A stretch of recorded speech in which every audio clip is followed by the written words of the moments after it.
Interested in more Cinema of Meaning? Each month we have an entire bonus episode available exclusively on our creator-owned streaming service, Nebula. So far we've talked about Sam Mendes' 1917, Doctor Strange in the Multiverse of Madness, and Stanley Kubrick's masterpiece, 2001: A Space Odyssey. In addition to those and any future bonus exclusive episodes, you'll also get access to our regular episodes ad-free and a week early when you listen on Nebula. The best way to get Nebula is with the Curiosity Stream bundle. You can learn more about that in the description below or go to curiositystream.com/cinema of meaning.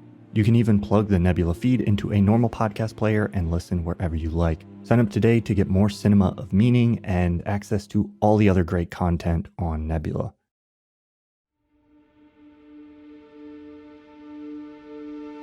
Welcome to Cinema of Meaning, a podcast from myself, Thomas Flight, and my fellow video essayist, Tom van der Linden, that seeks to explore the depths of what cinema has to offer. This week, we're going to be talking about director Mark Mylod's The Menu. Before we get into that, though, I want to quickly mention our Patreon. If you want to support this podcast, you can go to patreon.com/cinema of meaning, where you can join our Discord community and get access to other benefits as well. Check out the details in the description below and by going to patreon.com/cinema of meaning. Tom, this is a movie you saw in theaters. I had been planning to see, and then you watched it and really enjoyed it, recommended that we talk about it on the podcast. I went and saw it. Tell me about The Menu. I enjoyed this a lot. I think you really enjoyed it. So what made you interested in discussing this one on the show? I think, first of all, it was just probably my favorite theater-going experience that I've had this year. It should be noted, though, that we're recording this before I'm going to Avatar 2. Okay, yes. Which, you never know. It's not a big release that's coming up. I'm seeing it in 2 days, so that's might also be exciting in a fully booked theater. But anyways, I saw The Menu on opening night in this small local art house theater. Which is always interesting because for some reason those theaters, they always draw like a very diverse crowd of people. When I go see a Marvel movie at like the big cinema, it's all dudes like me and their dads maybe. Yeah. It's clear that there's a target audience that's coming to show up. But with those art house movies, there's like all kinds of different people from all walks of life. And that to me always makes it more interesting. But the crowd was like really into it. And there was like an intermission. You always have an intermission at that theater, regardless of the movie length. And in between, everyone was getting a drink, but everyone was also actually like interacting with each other. They were talking to each other like, oh, that's so crazy. Where do you think it's going to go next? And what do you think is going to happen? And, afterwards, it's a small, not a spoiler, but if you've seen the movie, you'll get the reference. Like at the end of the movie, everyone walked out and we all got like a free cheeseburger or a vegetarian version for those who don't eat meat, like myself. And so everyone, like a lot of people stayed afterwards to hang out, and there's like a cafe attached to the theater, and everyone stayed and hung out for a bit and talked about the movie, and it was just a really fun, unique movie-going experience. Because I've had it before where you have a movie like Top Gun Maverick, where you kind of sense that everyone in the theater is kind of on the same emotional wavelength as you are as you walk out. Like everyone's all pumped up and excited, but it's rare for me at least that you actually see that kind of interaction with the audience or in between the audience members. It's just a really fun night out, which made it, for me at least, much more memorable also. I think it actually relates somewhat thematically to what The Menu is about, because I felt... Yeah, I was going to say, this is a movie that probably encourages that kind of discussion about it afterwards and even during, because it's a little bit meta. It's about a high-end restaurant, sort of like Michelin star crazy art house restaurant, essentially, that's very exclusive. And as the film progresses, at least in the early stages, you're getting these different dishes. And a lot of the movie at first is like the different guests kind of commenting on the food that's being brought out and sort of discussing it. And some of that is meta in a sense that the discussion they're having about the food kind of relates to how we might talk about art or even this movie itself. And so it seems completely appropriate that you would have a break in the middle of this movie and everyone would come out and be like, ooh, what do you think of the food? How, have that little bit of discussion. Yeah, exactly. That's one of the things that surprised me actually when I got back home and I checked out some reviews, and I didn't check out that many, but the few reviews that I read, they seemed to categorize it as just another like eat the rich type movie, which to me doesn't capture it fully. Like there's certainly elements there of class struggle, somewhat related or similar to the discussion we had in Triangle of Sadness. Yeah. But I felt like there was much more to it about the way we relate to art, I think is one of the probably the most central theme for me, and something that is really interesting to kind of use as an angle to approach this movie, because all the different characters, they kind of relate to that theme in their own little way. And as you said, it definitely inspired this meta aspect, which I got to experience firsthand by having all these people around me that kind of had their own opinions about high-class food and art in general. And for me, it was just a really fun experience. And I think it's a meaningful one too, and probably a little bit more than it's getting credit for right now, or as far as I know. So that to me is what made me interested in discussing it and see if we can dig a little deeper and maybe point out some stuff that others haven't seen yet or haven't talked about yet. Discussed. Yeah, I think there's definitely a lot to talk about here. I think I like how it's written, and I have a theory. I don't know how much of this is true, but like I haven't read that many reviews, but I've seen also the like negative reviews of this film, and this one definitely, it probably won't make like my top 10 list for this year or whatever, but I think it's a good movie. I really enjoyed watching it. My theory is kind of that I think a lot of the people who maybe are having a very strong negative reaction to this are watching it almost more as like a thriller. Whereas for me, it very much came across almost more as like a dark comedy. Yeah, definitely. And so I think like if you can appreciate it from that angle, or if you're watching it in that way, there's maybe a lot more here to uncover. I mean, it has sort of thrillery elements, but if you're just trying to read it as this like completely straight-faced, I don't know, if you tip too far into the territory of being certain kinds of characters in this dinner, and you're trying to like overanalyze the food you're eating essentially and watching this movie, it might not be as palatable. So we'll get into that. I think there's a lot to discuss. We're going to have to break the spoiler seal pretty early on because I think it's going to be hard to talk about without getting into spoilers at all. But I already mentioned we have fancy restaurant that's out on an island. We're introduced to kind of the two main characters, which are Tyler and Margot, played by Anya Taylor-Joy and Nicholas Hoult. And Anya Taylor-Joy is kind of being dragged along to this dinner by Nicholas Hoult, who is not just like a foodie, but that being part of his identity. He says at one point he's watched every episode of Chef's Table like 5 times or something. So that's his whole, not just character, but personality as a human being. So they and a bunch of other guests get on this boat. They go out to an island. There's different groups of guests. We have a movie star and his assistant. We have a husband and wife who are kind of the regulars. They've been to the restaurant a bunch of times. You have a bunch of tech finance bros. The critic plus her like sort of enabler character who's, I'm not sure if it was a romantic partner or just someone who's... At one point, he kind of a takes yes the check man. and he says it's on the magazine. I think he was maybe an editor or like something like that. Yeah, I think those are all the groups of guests that we have. So they're ushered onto this like highly prestigious island where the chef and all the people live, and they cook this renowned food or whatever. And as you might guess, if you've seen the trailer, things start out weird and just keep getting weirder. So where do you want to start discussing the menu, so to speak? Yeah, I guess we have to start with the amuse-bouche, the little the little treat that you get before the first course.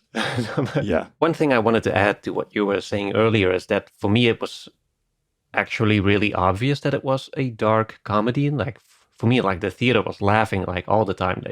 Even at the weirder parts towards the end, or the more that other people may have perceived as more serious, like everyone here was kind of like, oh, that's crazy. That's funny. And I think that's definitely, especially with the finale, there's just such a big layer of absurdity to it all. Just to kind of skip ahead, like way to the end, the image of everyone dressed up as this human marshmallow, accepting their fate. It's just, there's no way that this movie was meant to be consumed as a straight-faced thriller or some self-serious deconstruction of like society or class dynamics. But yeah, going back to the beginning, I think it's interesting if maybe we can see how every guest relates to the menu, so to say, because kind of the premise as it gets revealed to us is that the chef Slowick, played by Ralph Fiennes, I'm not sure how to- Ray Fiennes, yeah. Ray Fiennes, he has actually deliberately selected all these guests for his devious little scheme, so to say. Yes. So it might be interesting to kind of deconstruct or pick out like why each guest was selected and how that relates to the movie thematically. You already mentioned Tyler by Nicholas Holt's character. He was this really enthusiastic foodie who on the one hand does have a genuine appreciation for art, but he's also one who, or in his case for food, but more generally, you could see that as a true appreciator of the arts. And as someone who also, he has some genuinely moving minor monologues about why this kind of fine dining is so special and why it's so important. And that really resonated with me. But yeah, he's also one who gets labeled later on. He also turns out to be kind of a sociopath. When everyone else is suffering, yes. He's still enjoying it for some reason, or he just refuses to see the reality of it all. But he's also this, in any case, in perception to the chef, he's someone who takes the mystery out of the whole experience. Like he's sneakily taking pictures when he's not supposed to. He knows how to identify every little thing in the food. I was kind of wondering, as a video essayist, did you feel at all called out by his character? This was the first question I was planning to ask you because I was like equal part, or like there was little bits I felt called out by the critic and this character combined, although definitely much more this character. Mhm. But yeah, if I was going to end up as a character in this film or like any video essayist, it's going to be the Tyler character. I was thinking about that a lot because I think some of that is kind of I don't find it offensive or like an actual serious critique of kind of what we do. And I don't know if Mark Mylod, or I guess the writers more likely, had like video essayists in mind writing this, because it could apply to other sort of enthusiasts who like to dissect and deconstruct the art or whatever. But yeah, there's definitely a stereotype there of somebody who's really into not just the thing, but how it's done, and also kind of the element of wanting to do it and holding sort of the chef on such a high regard. There's this element of he wishes he was the chef. There's such an idolization of the chef. And that kind of thing definitely happens to some extent. It's a vibe that I get from a lot of like the YouTube film space, is this desire of like, oh, a lot of us are coming at talking about movies, not just because, hey, we really like them, or we're a film reviewer or critic, but because at some point we were interested or still are interested in being filmmakers. And there's this sort of vaulted admiration of the director as this almost godlike figure and deconstruction of the minutiae of filmmaking. So there's a lot of resonance there. The extent to which some of it is like playful and funny, I appreciate. I felt like if that was the actual, I mean, obviously, if that was the actual critique, I'm probably a little bit defensive because I think what we do is legitimate on some level. Yeah. Probably more than... I'm like 99% sure it wasn't literally personally directed as no, that's what I'm saying. I think it's a broader stereotype than like the movie being like video essayists are ruining movies. But he does feel like he kind of captures the more new agey fanboyism that's sprouted up because of the internet and because of social media, which is kind of the wave that we're part of. I'm not that afraid to even assume it as a more straight on critique of what I do. It's something that I have thought about like quite a bit. And I also kind of was confronted with it when I did my last video, or at the time of recording my last video, on Bela Tarr, who's also a filmmaker that really in many ways defies our kind of critical analysis, and kind of confronted me with the fact that kind of the framework that we generally use does have limits that we don't always take into account as much as we should. Especially, I think, earlier on, the first wave of video essayists, I think, kind of started to deconstruct movies in a way that was one way, but it became like the way to do it. Like, Yeah. Now we're yeah, looking yeah. at a movie and we see the heroic journey, or we see the 3-act structure. We see the inciting event and the midpoint, and we see the scene, come in as late as possible, go out as early as possible. We see all the rules, and in some way that, it enlightens a lot about how stories work, or about how most stories Yeah. work, but it doesn't always prepare us for what to do when a movie doesn't necessarily stay within those limits. And then it's easy. I feel like a lot of people become more critical of movies that don't exactly fit into the boxes that we've created by cultivating this kind of homogenistic framework, sort of. I do like the way the menu did show both sides of that a little bit, because he does genuinely inspire Margot's character for a bit. Like at the beginning of the movie, when they're on the boat, they get like this little dish and he explains to her what makes the whole art so beautiful, and it does have an effect on her. Like she's like, oh, I guess I can kind of see it now, or I see where your passion comes from. And I feel like that's something that there is a positive outflowing aspect there that can lead to that kind of enthusiasm, also inspiring others. But yeah, towards the end, it does seem there's a more critical note added to it, where you can kind of wonder to what's the point of always and constantly identifying every little element instead of just sticking with the experience. Yeah. But at the same time, the chef who is criticizing all these different types of people for ruining his art in some way, he also admits to himself being part of the system, and that kind of creates that sort of toxic dynamic or destructive dynamic. And he himself is also called out by Margot towards the end. So he's also not, free from blame, or might not be. It kind of undermines the criticism that he may have initially had on some of the other characters. Yeah, that's what I was going to say as well, is I think, and this goes to something you mentioned at the very beginning, that would lead to like an overly simplistic kind of eat the rich interpretation of this movie, or just purely that is, if you see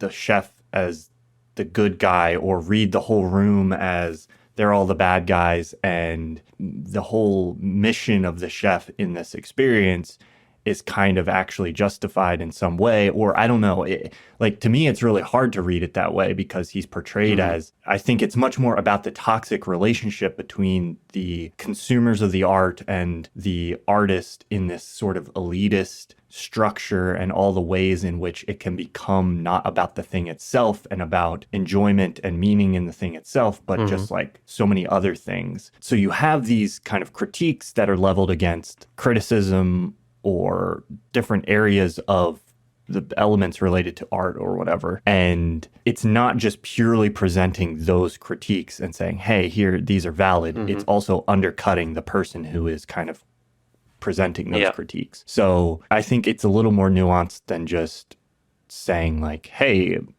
because I've had those thoughts about video essay stuff as well, those elements of like, am I just revealing the magic trick? And then when people watch it, they're like, I know how it's done, and it ruins the illusion. And it's possible that there's been some of that at some point, but ultimately I don't think that that is the case, because I know my personal experience of the more and more that I've learned about the process of filmmaking, I think I enjoy movies more now. I like and love movies more now than I ever did in my life before. I think I've only come to love them more because of, I think, having a better understanding of what goes into making them, and kind of the nuance of sort of the art itself.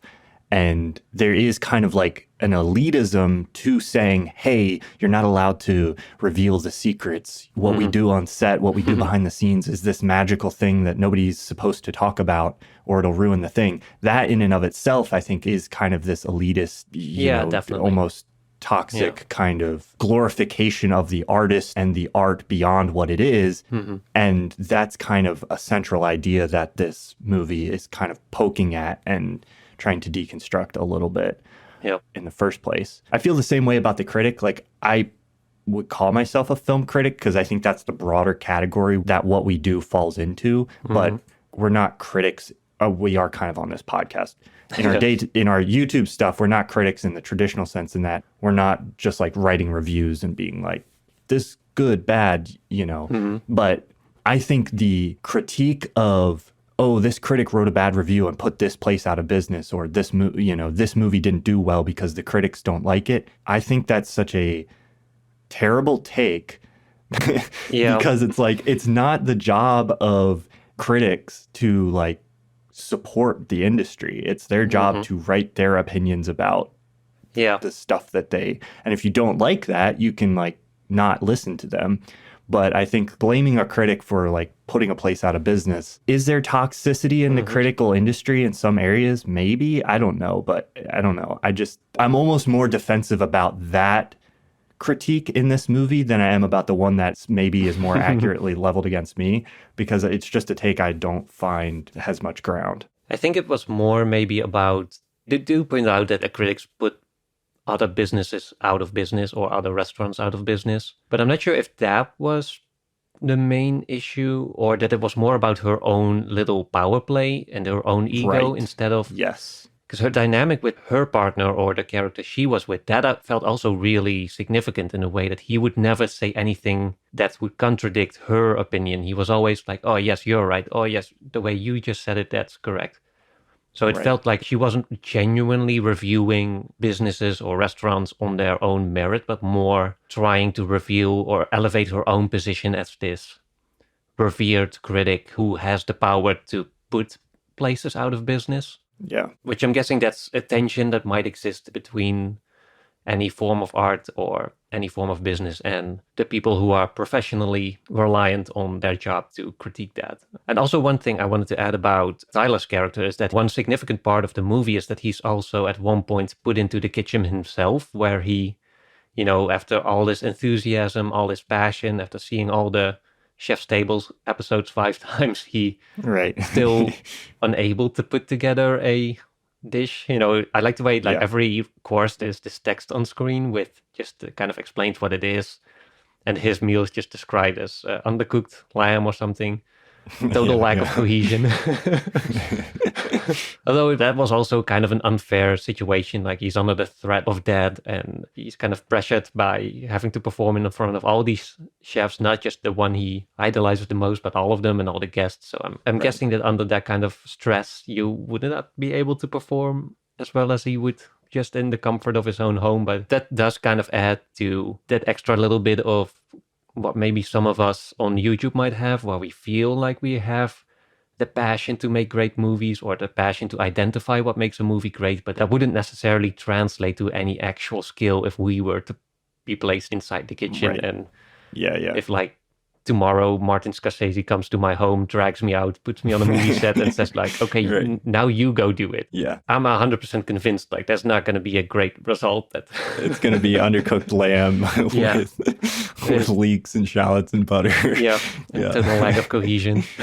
I mean, there's that cliche or trope about critics being failed filmmakers, or every now and then a critic tries to make a movie and then it's terrible or something. I think there's examples of this. I don't have any off the top of my head, but Chris Stuckman's going to make a movie soon. He's going to be Chris Stuckman is working on one. Probably one of the first of the new agey internet movie nerds who has gone to the point where he's now able to make his own movie. Kagananda, he transitioned from video essays to making films and has made 2 actually, I think, pretty good movies. Columbus and After Yang are both pretty good, in my opinion. I didn't know he made video essays. Yeah, he kind of got plucked out of that, connected with the guy who I think produced Rogue One or something. He made the transition. He was kind of in his own corner of video essays by himself. I think he was doing something that was a little more maybe unique in its own sense. Anyway, that's kind of a trope, and I think it's unfair to require people to be able to do something. It's unfair to say you have to be able to do this to have valid opinions about its quality. I don't think that's accurate. Someone who knows the taste of wine and is a sommelier, or like all these things, they don't have to be able to grow and make the wine in order to distinguish between different types of wine and comment on its qualities, etc. Those things apply to a lot of things. But I want to say that I bring that up because I think what this movie is getting at with that whole character and that whole arc is a little more nuanced than that. It's deconstructing his own obsession with the craft and him wanting to so badly to be this thing, but then showing that he wants to be it, but he's never taken that step of just getting into the kitchen and trying it himself or doing some of these things himself. There's an unhealthy idolization there without an attempt to practice that on his own. And it's more about his relationship to the craft, you know, and him trying to like cling to a certain part of it, but coming at it from the wrong direction or something like that. He's like a dreamer. Yeah, a dreamer who is never taking that step to practice or try to fulfill that dream. And instead he just kind of becomes this parasite on the process as a whole. So what do you think the chef whispered to him that made him, because he ends up killing himself afterwards? Oh, I mean, my take on that was that he literally just told him to kill himself. and he just was like, yes, chef, that's how I die. Because he's bought in. The big twist with him that we haven't talked about is he's the one we learn is the only one who knew going in that everybody was going to die, which is a big revelation because there's this whole drama where Anya Taylor-Joy's character, Margot, she wasn't originally supposed to be there. She wasn't on the guest list. She's an escort. He hired her last minute to be his date. And this is causing big problems for Chef Slowick because he precisely planned this entire menu for everyone to die for certain reasons. And she's not supposed to be there. They have these conversations. But it also makes his character so much more insidious and terrible because he brought her along knowing that she was going to die because his other date dropped him. And so I think he's bought into like the whole thing. His obsession with the art and with the director goes so far that he's like, oh, this is toxic. Everybody's going to die, but it's art. That's the beauty of it. It's art. That's the critique of this kind of character too, is it's the extreme exaggeration of this like film bro type character where it's like, oh, you know, David Fincher would tell me to do, you know, 50,000 takes until I starve and, you know, fall face down in the mud and like suffocate for the film. I'll do it for the movie. He's like a rabid cult member of a cult that doesn't even exist really. That he's imagined himself. So that was my take. I don't know. What do you think? Did you have something? I was thinking along similar lines. He probably gave him some kind of direct order, but it's probably like anytime someone whispers something really significant to a character, but we're not hearing it as the audience, it's usually not, doesn't really matter what is said specifically, but what it represents. And in this case, I think it just represented the total destruction of whatever dreamy illusion he was living in, or maybe his own complete destruction of his own perceived place within that whole world of high food. Like, because he feels, I'm not sure if he was actually aspiring to be a chef himself. I don't think he showed any signs of like, oh, I wish I could have done that, or I want to aspire towards that. But he does feel like someone who just thought he belonged there already in a way, because he, you know, he knows all the instruments. He knew what the thing was that the other chef used, and he knows like, oh, is that a hint of bergamot I taste?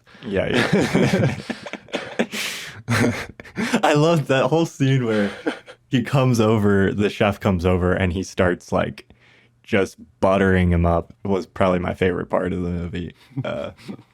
He's like, you noticed the bergamot. Anyway. He already feels like he treats himself as an insider, even though he has no clue at what the actual work maybe takes, because that's something that the chefs understand, you know, as we see also later. He's worked himself up from, you know, from nothing, complete sacrifice all the way up. And then there's this little kid that just kind of casually walks into his space, believing like just because he really likes it, he's now in some way a part of it and an important part of it. Interested in more cinema of meaning? Each month we have an entire bonus episode available exclusively on our creator-owned streaming service, Nebula. So far we've talked about Sam Mendes' 1917, Doctor Strange in the Multiverse of Madness, and Stanley Kubrick's masterpiece 2001: A Space Odyssey. In addition to those and any future bonus exclusive episodes, you'll also get access to our regular episodes ad-free and a week early when you listen on Nebula. The best way to get Nebula is with the Curiosity Stream bundle. You can learn more about that in the description below or go to curiositystream.com/cinema of meaning. You can even plug the Nebula feed into a normal podcast player and listen wherever you like. Sign up today to get more Cinema of Meaning and access to all the other great content on Nebula. But yeah, some of the other characters, it was a really long tangent on the... Well, we addressed the ones that were most adjacent to us first. Yeah. There's also an actor and his assistant. There's the finance guys and the regulars. Yeah. All of these characters kind of represent different types of people in relation to art. And because the people working on this are filmmakers, I think a lot of it is probably also adjacent kind of to filmmaking. So you have the finance guys are like, they're just there. They're like, oh, we're at work. This is so cool. It's expense. And they feel like they have power over the restaurant because they work for the guy who owns the restaurant. So they try to kind of wield that power. But ultimately, they are... It's just entertainment to them almost, and like a subtle power play. Yeah. And it's also revealed that they participated in some kind of fraud or something like that. Yeah. I don't know what's going on with the actor guy, besides maybe he's just egotistical and kind of self-obsessed. He lied and said that he was friends with the chef when he wasn't really. I really loved the reveal of why he was there. It's just because the chef had one day off in years and he watched a movie of his and he hated it so much. Yes, yeah. I don't know, maybe it's a message of don't make bad art because someone will come and kill you. Yeah, I'm not sure. He felt the least thematically connected. Like he felt more like a kind of a distant aspect to what was more the central theme that played out with the characters that we already discussed. But yeah, I can imagine he does feel like someone who just deliberately puts out bad stuff because he has his assistant, I think it was, with him. And part of the reason that they're there is because he wanted to make a series about fine dining and then go to all these different places. And he was like not concerned with the food at all that much. He's like, I'll eat, take a bite, pretend it's super nice, then move on to the next place, talk about some ethical issues, and then win the Emmy or something like that. Yeah. So his assistant isn't buying it at all, and she's like trying to get a different job and quit and all these things. Yeah. So I think that's mostly his part in all this. He's just someone, kind of an opportunist maybe also. But yeah, and then there's the rich couple, the regulars, who are they're just kind of there out of rich people habit, it seems. Right. Because that's, when you get rich, you start to do rich people things, and then that's why you end up at a high-class restaurant 11 times, even though most people, as the chef points out, don't even dream of being there only, like, the once. Right. That's something where I felt like the chef also kind of recognizes his own part in that, because on the one hand, it does suck if you have like this super exclusive place and then there's this one couple who doesn't even appreciate it, that really they kind of take away the opportunity from everyone else to be a part of it. But at the same time, it was like $1,200 per person to be there. So it's not exactly accessible to the common Joes of the world. And he says that at one point that he created a place that is only accessible to the class of people who are there. Mm-hmm. So he has this very conscious awareness of like, he's quote unquote elevated. Even the language in which we talk about these kinds of art things, like we use this like highbrow, which is even a term that has racist connotations, and elevated art. And like there's this structure of like there's high art and low art, and usually aligns with this high class, low class sort of framework. And he's found himself at the top of this and is realizing that now he's just serving all these pretentious rich people that he doesn't like. Yeah. And that's sucked all the joy out of what he's doing and the art that he's making. Mm-hmm. Yeah, that's something that gets especially addressed when Margot at the end calls him out. Towards the end, Margot, it's revealed that who she is and that she wasn't supposed to be there. And she gets this opportunity by the chef to be either die on the side of the takers or on the side of the givers, even though she sees it as a kind of an arbitrary choice, which really it is. But she gets sent out to do this little task, and that's when she discovers the house of the chef, which is pretty much just a replica of the kitchen. And there's this little secret room in the end where she sees all the pictures of him dating back in time and becoming increasingly happier on each photograph. And the last one, he's making this simple cheeseburger. And so at the end, then there's a kind of a weird sequence where she radios for help. And then this cop shows up, but he turns out to be in on the plan, which didn't feel all that relevant to the rest of the story. But anyways, after that, she kind of realizes, oh shit, I now have no way out of this. I'm going to die here. And that's when she calls out the chef. She wants to return her food. And that's when she kind of confronts him with his own lack of passion and his own lack of craft, really, in this whole experience, which was somewhat foreshadowed at the moment where I think the second course it was, where he gives this great speech about bread being one of the oldest foods in human history and one of the most common foods. And then he's like, oh, but you're not common people. And then there's the plate with breadless bread, essentially. Yeah. And that, for me, that's when I went, like, in my head, I thought, oh, if I was in a restaurant and they did that to me, that I would not be amused. I would be like, thank you, I will survive this because I usually can't eat the bread. It would kill me because of the gluten. But such a shame. I did like that little detail, though, of when the finance bros, they insist on having bread. But not only that, they're like, you must bring us bread. This is outrageous. And also, please bring gluten-free bread for our friend here. This is a nice touch. But I have to stand up for my celiac gluten-free homies. Yeah, that's the one thing I did not like, really, because they made a really like a big point about that it's such a crime to ask for something like that, or for their perspective. In that moment, it felt like they really saw it as an offense that they had to cater to your potentially lethal allergy to something that they might serve, which doesn't seem all that fair to me. I should say, in my case, it's not lethal. It'll kill me slowly over the course of like 50 years, but it's not like a peanut allergy or anything like that. So, but it is serious. I can't eat it like as a medical condition. But I think that whole idea, though, is being undercut by kind of the deconstruction of the whole thing by the end. It's kind of set up within, he's yelling at the owner saying, there are no substitutions. Like, that guy always wanted substitutions. And Nicholas Holt at the beginning is like, the one thing you don't do is send back food. So they're setting this up as like, you just have to take whatever is given to you. And then they're kind of deconstructing that as being like, that's not like.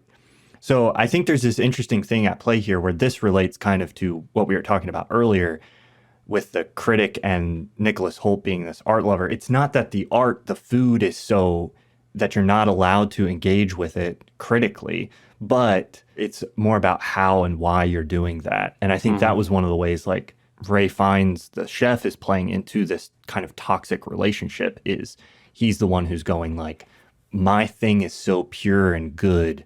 And just to even question that is like an affront to the thing itself. Yeah, which gets called out by Anna Taylor-Joy, her character. She kind of calls it out for him having lost touch with what people actually want and what is essentially the joy of eating and the joy of sharing food. And she kind of laments him for still being hungry, even though she's been hours at this super fancy, expensive restaurant. That's not serving, that's just serving like little pools of olive oil instead of bread. Yeah.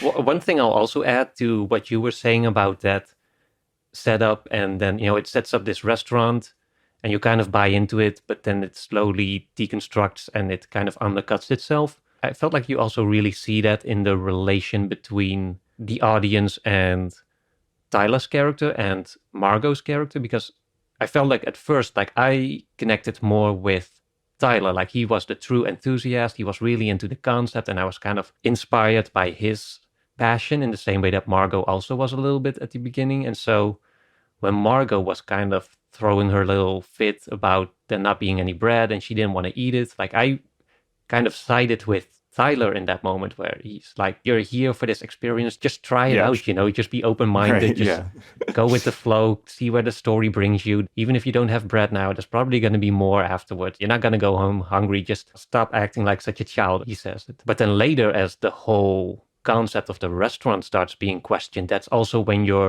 I felt like the allegiance of the audience also kind of shifts around to Margot's character, where people start to realize like, oh wait, Tyler is actually kind of a jerk to her and kind of even like toxic, abusive, and generally a sociopath, especially Yeah. towards the end. So that's kind of when, as the audience shifts from one character's side to the other, that's also when you kind of come back around to your perception of this restaurant a little bit, which I thought was really interesting. So yeah, that brings us back to that ending where Margot calls him out. She demands a cheeseburger, and that's when the chef, for the first time in what seems like a long time, actually prepares something with some sense of passion or some sense of lost love that is reinvigorated a little bit. And that's what prompts him to let her go. She kind of just takes her food to go and pays him $10 and that's it. And that I kind of like that ending. Like I imagined like this could have gone in a way where everyone dies, or there would be some kind of brawl, as you know, there was a little bit of a fight scene, but not with the chef himself. I like that it was more of this intellectual climax or this more emotional conflict instead of a physical alteration that is basically just an action scene and we have one character escape or two, or I don't know. But yeah, I felt like it really stuck the landing with that last scene. And then there's of course the setup where everyone else, as Anna Taylor-Joy's character, she leaves on the one boat and everyone else gets dressed up as these human marshmallows. S'mores. S'mores. The ultimate disgrace in the food world, apparently. We don't really eat them here, so I'm not... I've never had them really, but actually I've had them once, but I wasn't a fan. Like, it's all sticky, and if you put them in the fire, they either burn or they... Yeah, I can imagine like Chef Slowik's distaste for... I will say I've had a decent amount of s'mores in my life. I've had maybe one in adulthood, a bunch when I was a kid, but they're very hard to get right. Like a good one can be good. You get the right balance of marshmallow, and it's melting the chocolate, and the marshmallow is golden and melted all the way through. You know, it's not like squeezing completely out of the graham cracker into your hands. And then that's great. But most of them are like the outside of the marshmallow is charred, the center of the marshmallow is completely rare, the chocolate is completely unmelted, and there's too much of it, and it just like the graham cracker breaks in your hand, and you just have like hands full of marshmallows and a mouthful of like graham cracker and chocolate. Sounds horrible. But it is I mean, contextually, it's kind of like a cheeseburger in that it's like, it's a campfire food. It's a food of nostalgia and childhood and quote unquote low class, you know, you could say it that way. Symbolically meaningful. Yes. Yeah. Just as the cheeseburger, I guess. Yeah. That was my one worry when I felt like that scene was coming up, that they're going to do the thing where it's like, oh, you know, actually fine dining is bad and we should just eat like cheeseburgers, which would translate to the same as, you know, high art movies are bad and just enjoy Michael Bay movies and shut up about Tarkovsky and Bellatar. But I like that it wasn't about the quality or the type of food. It was about the passion with which it's prepared, which is the thing that matters.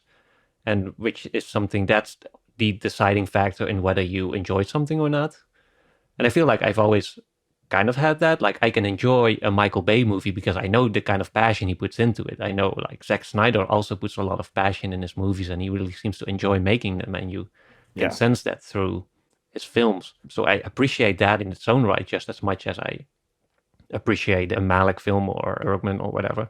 Some of the more high artsy ones, quote unquote. And yeah, that to me has always been the difference between, if there's like one difference between a good or bad movie, it's just for me, is it made with passion or is it just feel kind of boring or corporate or whatever? You know, a passionate movie cannot be for me, like it can be not my cup of tea, but I can generally find things to appreciate in a movie that felt like a passion project rather than, you know, there's some movies that The Rise of Skywalker, something like that, that just felt like it came out of a factory instead of something that was made with a true sense of love for the story and the characters and, you know, the whole movie. Yeah. That's the kind of movie I can do very little with in my experience. They're usually not even like interesting enough to really hate on even. Like they don't invoke anything in me. Like a bad movie made with Right. passion can make me even like feel passionately hate it almost, or Yeah. dislike it with some kind of passion, I guess. But that's something, at least that conversation or that interaction keeps the art form alive and energized in a way that the other stuff doesn't. And to kind of bring it back to the menu, I think that's the thing that Margot was also pointing out. Yeah. Just make me something with something good, something with passion, something that I'll enjoy, and stop being this clever deconstructionist intellectual who lost his passion for food like years ago. But what if what I enjoy is clever deconstructed ingredients on a plate?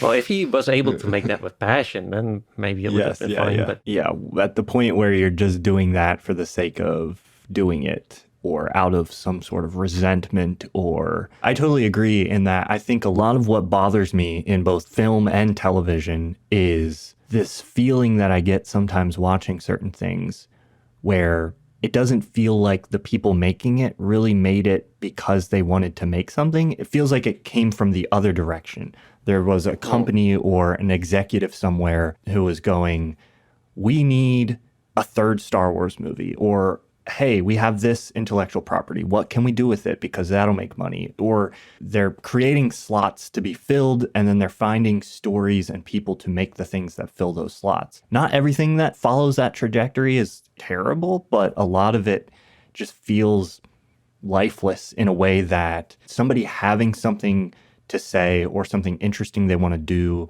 or some story that is compelling to them, and then wanting to express that, and that coming out of that care, I think is often a lot more interesting. Like you're saying, even when it isn't exactly what I want, I'm much more fascinated by or just enjoy seeing what somebody else really wanted to make. And I think, to me, that's ultimately kind of where the critique lands here, is it's when you've disconnected the art from enjoyment entirely. It doesn't have to only be about enjoyment, or it's not like good things don't have to be purely enjoyable in like a hedonistic way. You don't have to only eat s'mores or cheeseburgers or whatever. But when you detach that element of sustenance, like the real reasons we eat food, which are to put calories and nutrition into our body, and then also because it tastes good, when you completely separate those elements from the artistic process and you're left only with the finance aspect, you're left doing it just because it'll make you money, or you're left doing it just because it makes you famous, or you're left doing it just because you've idolized the process so much that the chef or the artist is like a god to you, or you feel power because you're the one who gets to decide if this is good or bad and build it up or tear it down. Or it's just a mindless thing that goes in and goes out and you just spend your money on it because you have so much to spend that it doesn't matter. When it is all those things, which we see represented by the guests, and none of the food, which is kind of represented in that little speech he gives at the beginning where he's like, don't eat.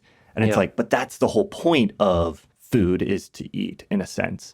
It would be like a director coming out and being like, whatever you do, don't watch this movie. It's like, but that's why you're here. I don't know. I think it's just like, to me, where it landed is you can't take the critique that's in this movie and like push it too far in one direction of just being like, oh, you should only go watch cheeseburger movies.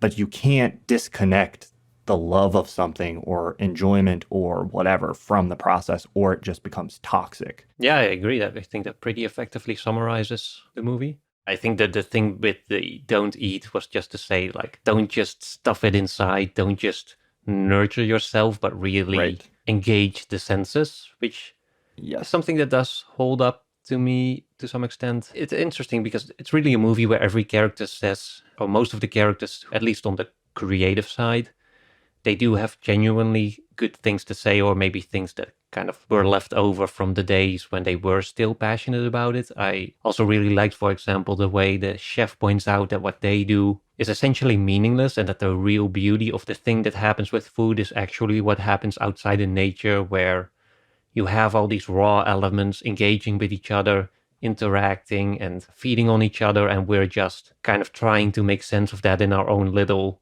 contrived way with these dishes, with art form, with movies to some extent. We're also just trying to capture something about the human experience, what it's like to be us, what it's like to be alive. But ultimately, the movies, they don't become our whole world. In the end, Right. at the end of the day, like actual life is still happening outside of it in more ways that are more magical and more mysterious than we could ever capture in the span of 2 hours or 3 hours or however long a movie is. So I like that. There was a kind of a humbling quality to that aspect that I really enjoyed, that for me captured also something important about just something to be aware of when you're watching movies like that. There's always more outside of it than you can capture on the inside of it. And that's also maybe what keeps that passion to create alive, because you know you're never going to make your definitive dish or your definitive movie. The forces that are out there are always bigger than the ones that you can contain. So there's always the act of translation or articulation. That's always going to be an ongoing one. We've been making art since the moment we first drew on like the caves. So Yeah. it doesn't feel like it's a process that's ever going to stop. And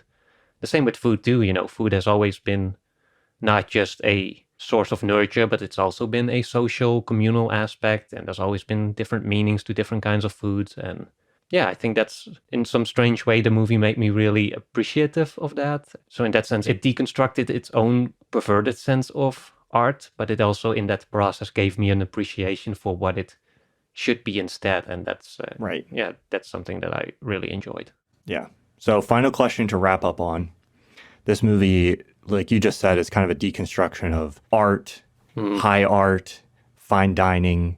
It's a satirical comedy that's a little bit meta. It's also a comedy. Is this movie cheeseburger or is it accompaniments without bread? That's a difficult one. I don't know. It feels like I think in the end, it's probably a cheeseburger movie. It's very accessible. At the end of the day, it's easily digestible and satisfying, but it may be a deconstructed cheeseburger to some extent. They pull it apart a little bit and then let you put it back together and enjoy it. But it feels like there's kind of a bait and switch in the movie where it serves you one thing and then at the end it's like, okay, just kidding. Here's your cheeseburger now. Get out of here, you. Yeah. I think by the end, happily ever after. By the end, you get the cheeseburger, but it definitely teases you along the way. Yeah. And that's kind of the fun part. But my wife, Hannah, and I were talking about the movie after we saw it. And I was describing it like I did at the beginning as like, it's not really a thriller. It's like a satirical comedy. And she was like, well, the thriller would have been the cheeseburger. And I was kind of like, maybe you're right. So now I don't know. But that's the mystery we're left with, I think. She wipes her mouth with the menu at the end. And I guess the question is, does that represent the restaurant or is it more broadly representative of the movie itself? Who knows? Yeah. It's always weird when you have a movie that has a kind of a meta aspect where you're not sure, like, it deconstructs a certain art form or a trend within movies or a form of movie making, but does that also mean, does it say something about the movie itself? It's kind of the adaptation issue where it tries to lament the annoying third act. It has to have an action scene, but then the movie itself does end up in that exact same place, which I don't always enjoy, but I feel like this is not... It's a little more satisfying here, I think. It feels so on the nose that it's like, oh, look how clever I feel like the movie itself was not trying to out-clever the audience by showing some kind of hidden insight that they then throw in your face, but then undermine themselves by going back into that and using it anyways. It's not like they're criticizing some trope that they then end up using themselves. Like, that's not the kind of deconstruction that I felt was going on here, or that's not the kind of meta-ness that was going on here. They almost do the opposite in that they're advocating for something that I think they give you a little bit at the end, which is, it's not super self-serious by the end. They're just kind of punking you a little bit and like being playful and doing things just for the sake of kind of having fun and being funny and making a movie that ends in sort of a funny, raucous way. By the end, it's like, you know, we're trying to do some commentary and stuff here, but really it's about the American cheese, which is burning everybody alive as a giant s'more. That's just like ridiculous and absurd. And you enjoy that on face value for just the fact that it's ridiculous, not because there's some kind of deeper meaning there. I don't know. Yeah. I think it escapes a lot of that trap just by like not taking itself too incredibly seriously. Yeah, and just because it uses a metaphor, it's not about filmmaking itself. It's about food, and it kind of uses the kind of symbolism that lets you detach from that direct meta commentary a little bit. And yeah, I think just also based on the audience experience that I had, there were clearly like lots of regular folks in the audience. They weren't the selective types that would be invited to a restaurant like this. Right. But they were really entertained. So at the end of the day, the movie itself does show the kind of point it wants to make, is that at the end of the day, it's just about kind of connecting together and sharing the passion for art and just having an entertaining night out, which in the movie would relate to just having a nice dinner evening and also getting some really good food. Yeah. I'm jealous you got a burger at the end of your screening because by the time we walked out of this the screening we went to yesterday, I was very hungry for a cheeseburger. The one we got, it wasn't as good as the one that they showed in the movie, probably, but yeah, probably not. but still, nice gesture. Yes. Yeah. Thank you all for listening to this episode. If you enjoy the show, you can support it in several ways. One way is by listening on Nebula, where you get access to our episodes a week early and without any ads like this one. You also get bonus episodes available on Nebula. Most recently, we did All Quiet in the Western Front as a bonus episode for November. For December, we did Avatar 2, which Tom is very excited about. I'm excited about checking out, so I'm sure our discussion about that by the time you're hearing this has already happened. At this moment, it's very anticipated, so I'm sure it'll be an interesting one. You can check those out on Nebula. If you don't have Nebula, the best way to get access to it is by signing up for the Curiosity Stream plus Nebula bundle. The link for that is available in the description below. You can go to curiositystream.com/cinema of meaning. It costs less than $15 for a whole year of that bundle. So I definitely recommend checking it out and listening to the show that way and getting access to the bonus episodes there. You can also get access to the bonus episodes if you prefer, and our Discord community through Patreon. Just go to patreon.com/cinema of meaning, or again, click the link in the description. And we'll talk to you next time.